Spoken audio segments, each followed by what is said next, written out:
अऊज़ु बिल्लाहि मिनश्शैतानिर्रजीम बिस्मिल्लाहिर्रहमानिर्रहीम।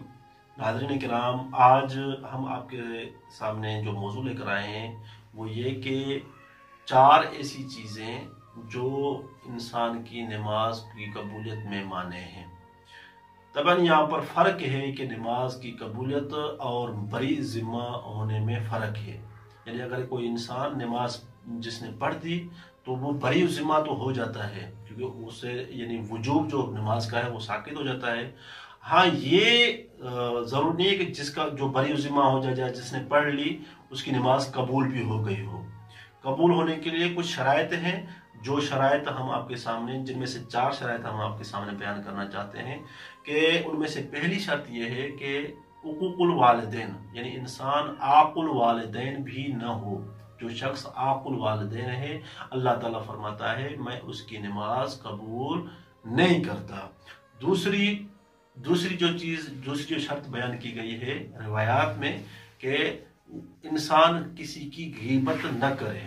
अलियाज़ु बिल्लाह, ये एक ऐसा पहलू है जिस पर वाकई हमारे लिए लम्हा फिक्रिया है। गीबत एक ऐसी चीज़ है जिससे बचना बहुत ही मुश्किल होता है। अल्लाह ताला हम सबको गीबत से बचाए।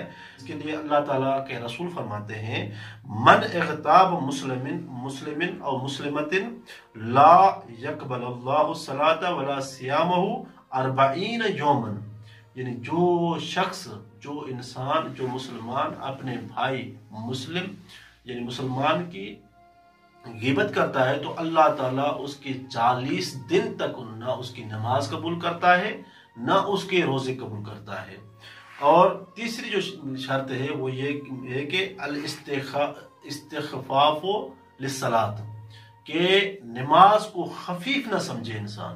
अगर इंसान नमाज को खफीफ समझता है, कभी जब मूड बनता है तब पढ़ देता है, या सोचता है कि भाई दूसरे काम कर लूँ बाद में नमाज पढ़ूँ, नमाज को अगर वक्त पर बचा नहीं लाता, खफीफ समझता है, तो भी उसकी नमाज कबूल नहीं होती। जिसके लिए मौला इमाम जाफर सादिक अलैहिस्सलातु वस्सलाम फरमाते हैं, वल्लाहु ला याती अला रजुल 50 सनतन मा क़बलल्लाहु सलातन वाहिदा ले इस्तिग़फ़ाफ़िही बिहा।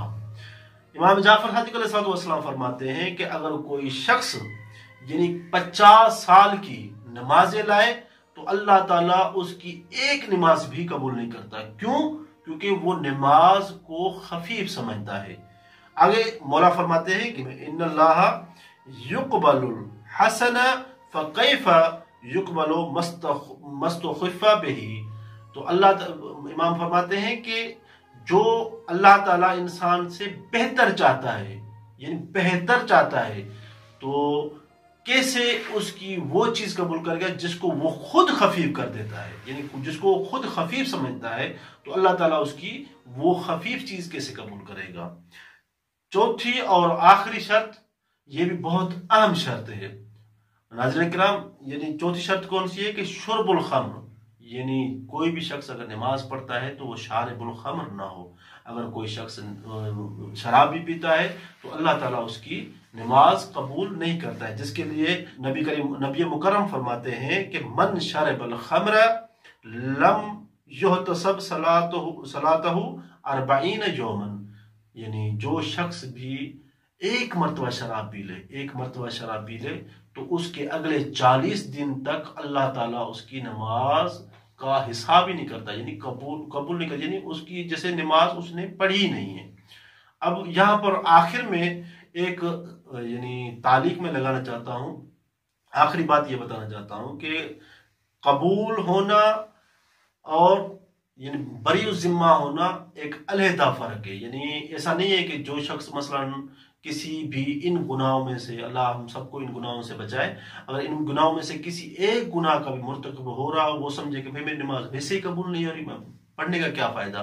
नहीं नाज़रीन मोहतरम, क्योंकि पढ़ना और बरी जिम्मा होना और है। जैसे इंसान ने नमाज पढ़ी तो उसका बरी जिम्मा हो जाता है।